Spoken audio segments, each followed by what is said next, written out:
Welcome back.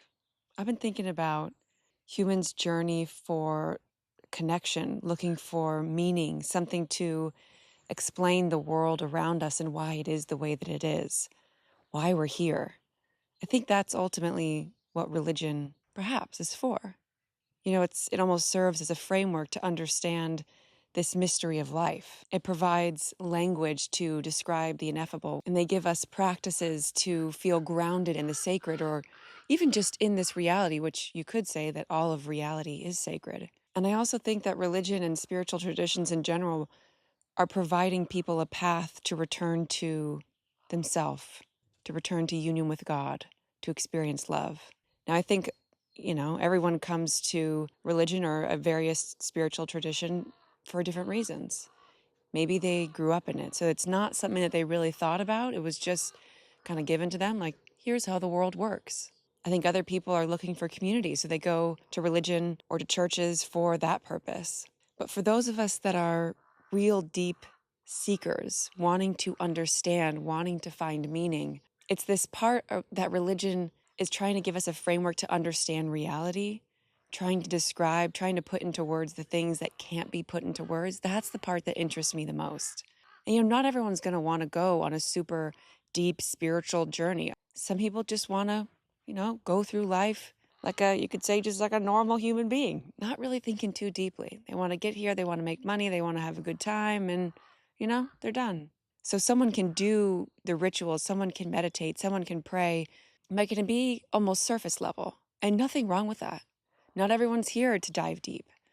But for those of us that are, what makes the difference? What's the difference between knowing the rituals, doing the things, knowing the traditions, knowing the stories, knowing the verses, and actually living it, or actually feeling it in your body?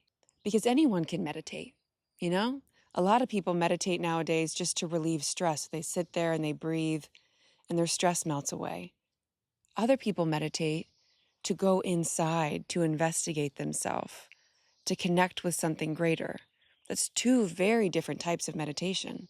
Someone can do the first type of meditation and their whole life and never get to that deeper core meaning. There's a different genuine purpose behind it. One's not right when the other one's wrong. It's just different. And it's not like just because someone follows a religion that they're a good person, or because someone meditates or does this thing or does plant medicine ceremonies that they're a good person. One doesn't equate to the other. You can follow religion, do plant medicine ceremonies, do whatever rituals, and still, not be a very good human, be hurting other people. I think about my own journey with spirituality, which is basically just the search for meaning, the search for connection with something deeper than this physical reality. Being raised Christian, I didn't feel the depth or the connection that some people do. They say, Jesus wants a relationship with you, or God wants a relationship with you. But for some reason, I wasn't able to connect to that when I was younger. I had to kind of leave that tradition and experience hardship, experience mental anguish to the point of like, oh my gosh, I just need something to help me. So I meditated and I kind of stripped away all the aspects of me and I got down to this core. And that's when I had my first real spiritual experience and had this connection with something that was deeper, that provided this relief, this spiritual awakening moment, if you want to call it. So for me, I know some Christians who have had that experience. I know some Buddhists who have had that experience, have that spiritual awakening moment where they have this perception shift, this awareness shift into this greater level of reality, this deeper level of reality. But for me, it happened outside of a system. And it was so interesting. As I was going through this process, as I was started to meditate, and I really started to listen to the voice within, it kept repeating, don't look at anything outside of yourself. Only go in. And it was for a period of time. I can't remember how many months it was. It could have maybe been 6 months. I didn't read any books. I didn't look at anything. I didn't have discussions with people. I literally only went inside. Everyone's path is different. This just happened to be mine.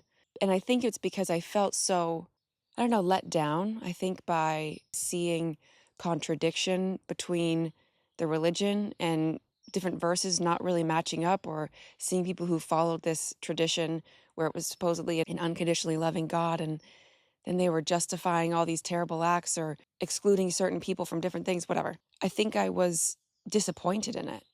And so I was judgmental of every system. So I had some sort of block in my consciousness from being able to even connect with other systems. And I think ultimately, whether it's following a religion or whether it's going down your own path, kind of like I did, in order to have that true moment of connection, of realization, it's all about going inside. You know, you can read a book however many times you want. You can read 50 different books on different topics. But if you're just skimming, if you're just mentally processing it, it's totally different than if you actually bring it into your heart and really think about it, really question it, really see how it feels to your own system. And I think that that's the one downside that there can be to following religions very strictly, or to following any spiritual tradition strictly, because it can provide this box, this framework that we feel safe inside, because it provides a level of certainty of explaining how the world works, why things are the way that they are. And then we're hesitant, we're scared, or maybe we've been trained to not look outside of that box. We've been trained to not question the things that are happening inside this box. And I grew up going to Christian school my whole life. And I remember as we would read verses, they would always talk about how context is so important, how things have always been interpretations, whatever, how things have been interpreted. There we go. From, the original language, and maybe it's gone a few times in order to get to English that I'm reading right now. And even from like the King James version to the NIV version. And it was interesting. I loved that because I thought, okay, yeah, let's actually think about this context. This one story that I'm reading could be interpreted in multiple different ways. But there was a box. There was a box that this interpretation is right, or this slight difference in interpretation is right. But if you go outside, you're interpreting it wrong. But what if what they think is wrong is what feels right in my heart? How can we know? It gets kind of confusing. And I also think that if we get too tied to our box, to our safety understanding of what reality is and how things work, we miss the beauty that is in other traditions, or the overlap that's in other traditions. I think of karma specifically. I think of the Bible verse that says something like, judge and you will be judged, condemn and you will be condemned, forgive and you will be forgiven. Doesn't that sound a lot like karma? Like what you give, you get back? I think it does. So maybe there are more overlaps in understandings between these different religions than has been openly recognized or has been invited to be seen. And I think that's kind of interesting. But perhaps what religion is, let's imagine that we live inside a forest, and each religion is a path through the forest. Like here, this is a path that others have taken and it worked. It got them through the other side. It allowed them to feel safe or to understand how to navigate this life, aka forest. Maybe that's what it is.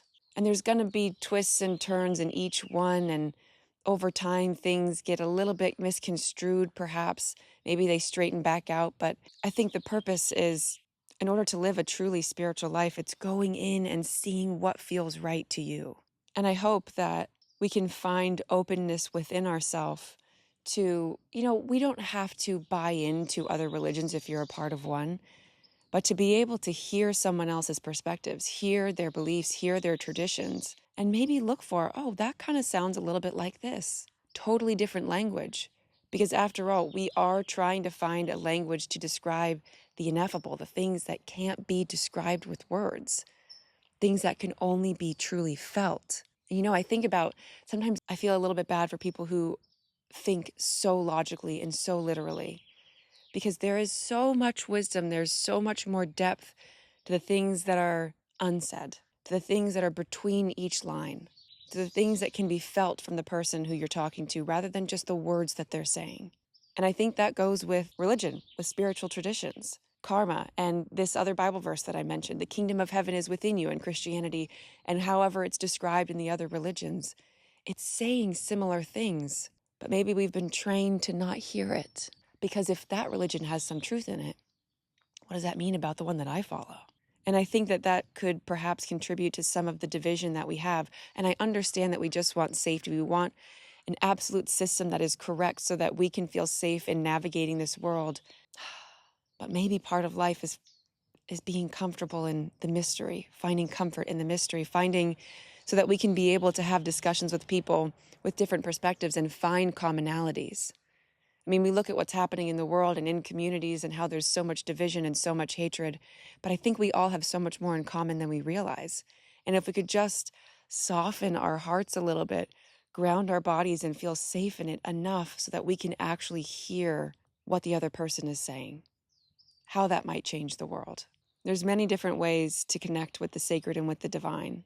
It's just about finding the one that allows you to connect yourself. And for me, it was meditation. And it's interesting that now that I've gotten to this place, I'm finding myself being drawn to go back to religious traditions. Not that I think I'll ever follow one ever again, but because I want to see that the knowledge that I gained simply by going into meditation, by going into myself, the things that I discovered there, oh my gosh, so rich.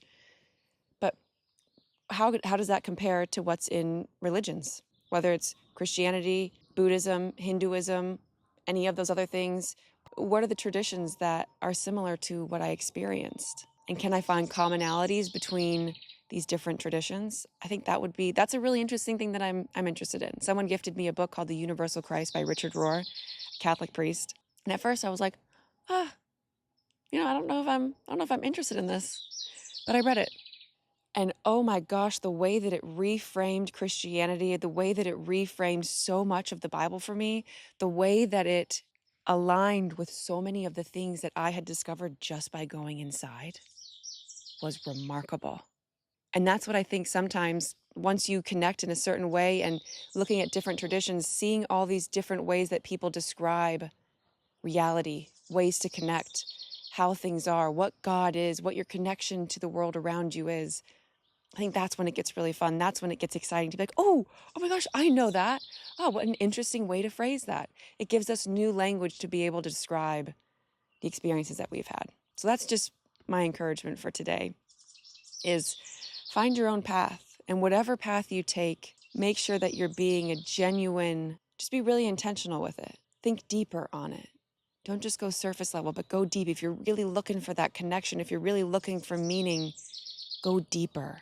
And whether you're reading books, following your religion, make sure to take time to be silent and go in, to really listen, to not just accept anything at face value, but really evaluate it for yourself. And think about, how do you want to show up in the world? How do you want to embody that love that you're wanting to connect with in the world around you? Do we need traditions in order to connect with the divine and find this greater meaning? No. I don't think so, because I didn't find it through traditions, but I think oftentimes that they can be helpful. It's kind of like we don't need someone to explain to us what love means, to fall in love. And we don't need rituals to pray, but sometimes lighting a candle, lighting some incense, maybe it's putting a shawl over your head, helps us to drop into that deeper state. It anchors us into presence. I think that the important thing is just that we remain open, and that we really question and investigate what we're reading and the deeper meanings and the different ways that we can interpret it, so that we can actually connect with it for ourselves, not just accept it because someone else said it. So those are my thoughts on it. Let me know what you think. Let me know what traditions have helped you, what's felt rich, where contradictions came up that you found resolution in, perhaps different connections that you found between different traditions or different religions. I'm loving that right now. Thanks for joining me today. I'll see you on the next one.